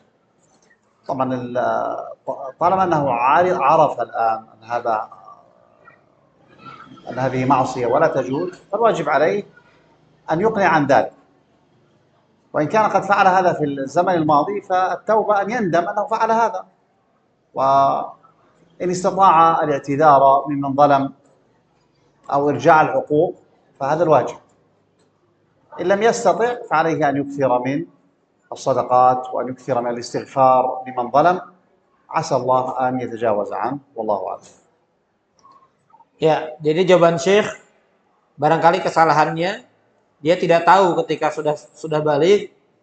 Namun sekarang ketika sudah tahu, tentu dia wajib bertobat. Tetap wajib bertobat karena taubat itu salah satu syaratnya adalah menyesal. Dan dia wajib menyesali apa yang sudah dia lakukan, apalagi berkaitan dengan hak orang lain, seperti mengambil hak atau yang lainnya.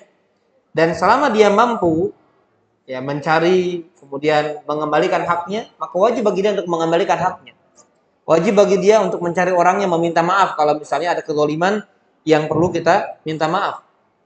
Tetapi kalau kita tidak jumpai orangnya, kita tidak tahu cara minta maafnya karena entah di mana orangnya, maka hendaknya kita banyak bersedekah atas nama dia, kemudian juga banyak memohonkan ampun untuk dia. Jadi kita ucapkan kalimat istighfar atau kalimat ampunan yang ditujukan kepada orang yang pernah kita zalimi.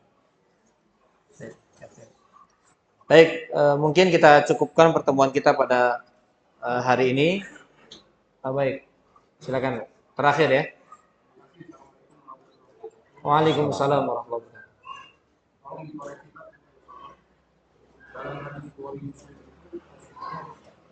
Sallallahu alaihi wasallam. Bahwa takdir manusia itu sudah ditetapkan. Apakah ia berada di surga atau neraka? Pertanyaan saya, korelasinya apa dengan kita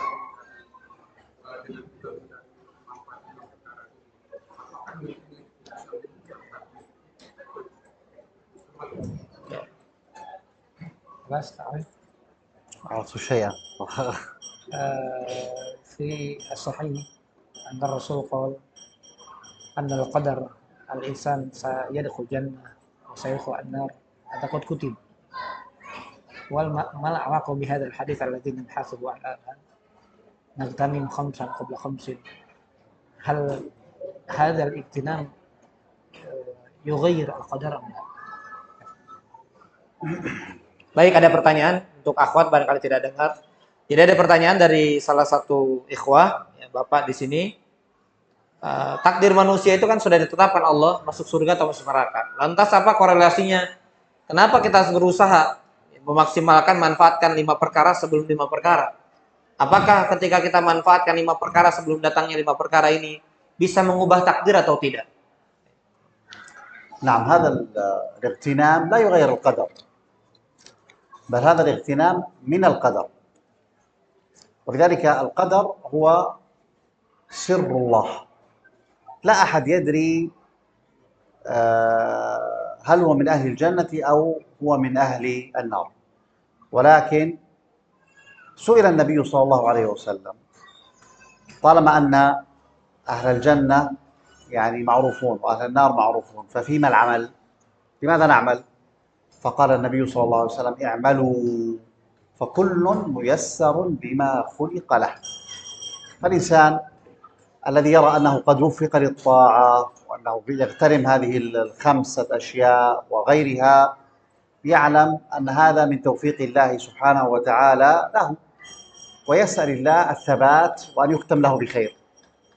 وإن وجد الإنسان نفسه أنه يعني مفرط في هذه الأشياء وفي غيرها فليعلم أنه على خطر، فعليه أن يبدأ يعالج نفسه ويهذبها ويعني يغتنم ما أمر باغتنامه وما أمر بالطاعة والاجتناب من المعصية رجاء أن يعني يتوب الله عليه ويختم له بخير. فنحن أمرنا بالعمل، لكن النتيجة والجزاء هذا عند الله، والله سبحانه وتعالى لا يضيع أجر المحسنين. من كان على الطاعة والعبادة فإنه يحسن الظن بالله سبحانه وتعالى، ومن كان على المعصية فإنه الواجب عليه الخوف من غضب الله ومن عذابه. فنسأل الله سبحانه وتعالى أن يختم لنا بخير وأن يجعلنا ممن يموت على التوحيد والسنة. Baik. Ketika kita mengupayakan 5 perkara sebelum 5 perkara ini, maka upaya kita ini atau amal kita ini, usaha kita ini nggak akan merubah takdir. Karena memang takdir sudah Allah tetapkan, apakah kita menjadi penghuni surga atau menjadi penghuni neraka. Jadi usaha kita tidak akan merubah takdir. Kenapa? Karena takdir adalah rahasia Allah. Jadi kita tidak tahu apakah nantinya kita masuk surga atau nantinya kita masuk neraka. Tapi Nabi memberikan petunjuk, dalam hadis itu kan diberikan petunjuk ketika ditanya bahwasanya penghuni surga sudah diketahui, penghuni neraka sudah diketahui, ditanya sama sahabat. Terus kita pasrah atau bagaimana? Apa kata Rasul? I'malu. Nggak ada kalimatnya, sudah pasrah aja dengan takdir. Karena itu rahasia Allah, kita nggak bisa tebak bagaimana akhir daripada kehidupan kita. Maka Nabi berikan petunjuk, i'malu, kamu beramal. Fakullun muyassarun lima khuliqalah. Karena setiap segala sesuatu itu dimudahkan. Dia diciptakan untuk apa itu dimudahkan sama Allah. Dia diciptakan untuk menjadi penghuni surga, maka Allah mudahkan jalan-jalan yang akan menghantar kepada surga. Maka ketika Allah berikan kemudahan dia melakukan berbagai macam ketaatan, ingatlah itu adalah taufik dari Allah, petunjuk dari Allah, dibimbing untuk ke surga. Sebagaimana ketika dia dimudahkan dalam kemaksiatan, dalam dosa yang akan menghantarkan dia ke dalam neraka, hendaknya dia berhati-hati, hendaknya dia takut sama Allah, dan hendaknya dia berjuang terhadap 5 perkara ini. Karena dia korelasinya begitu, dia berjuang karena dia dalam bahaya, maka dia memperjuangkan untuk kembali kepada ketaatan. Ya, sehingga ketika dia berjuang dalam kebaikan, berhati-hati dalam keburukan, dia ingat dan berbaik sangka sama Allah. Ya enggak, saya beramal buruk tapi nanti masuk neraka, itu namanya suudzon. Ya, dia yakin sama Allah, dia berharap sama Allah, Ketika dia jatuh dalam dosa, dia khawatir dan dia takut. Dan dia yakin bahwasanya innallaha la yudhi'u ajral muhsinin. Allah tidak akan menyia-nyiakan. Jadi nggak mungkin, Pak, usaha kita disia-siakan oleh Allah, nggak diberi balasan sama Allah, nggak mungkin. Ya, maka Syekh berdoa kepada Allah untuk kita agar semoga Allah Subhanahu wa taala memberikan bimbingan kepada kita berada di atas iman, dan Allah karuniakan kepada kita husnul khotimah, dan semoga kita tidak mati kecuali di atas iman dan tauhid kepada Allah Subhanahu wa taala. Baik, demikian yang dapat kami terjemahkan dari isi kajian Syekh. Apa yang kurang tentunya atas kekurangan dari kami, keterbatasan ilmu kami, dan yang benar tentunya hanya dari Allah Subhanahu wa taala. Terima kasih atas kehadirannya. Semoga Allah Subhanahu wa taala membalas setiap jerih payah dan usaha kita, dan semoga Allah karuniakan kepada kita keikhlasan murni hanya mendapatkan dan mengharapkan ridha Allah Subhanahu wa taala. Amin ya rabbal alamin. Subhanakallahumma bihamdika asyhadu an la ilaha illa anta astaghfiruka wa atubu ilaik. Sallallahu ala nabiyyina Muhammadin wa ala alihi wa sahbihi wasallam. Assalamualaikum warahmatullahi wabarakatuh.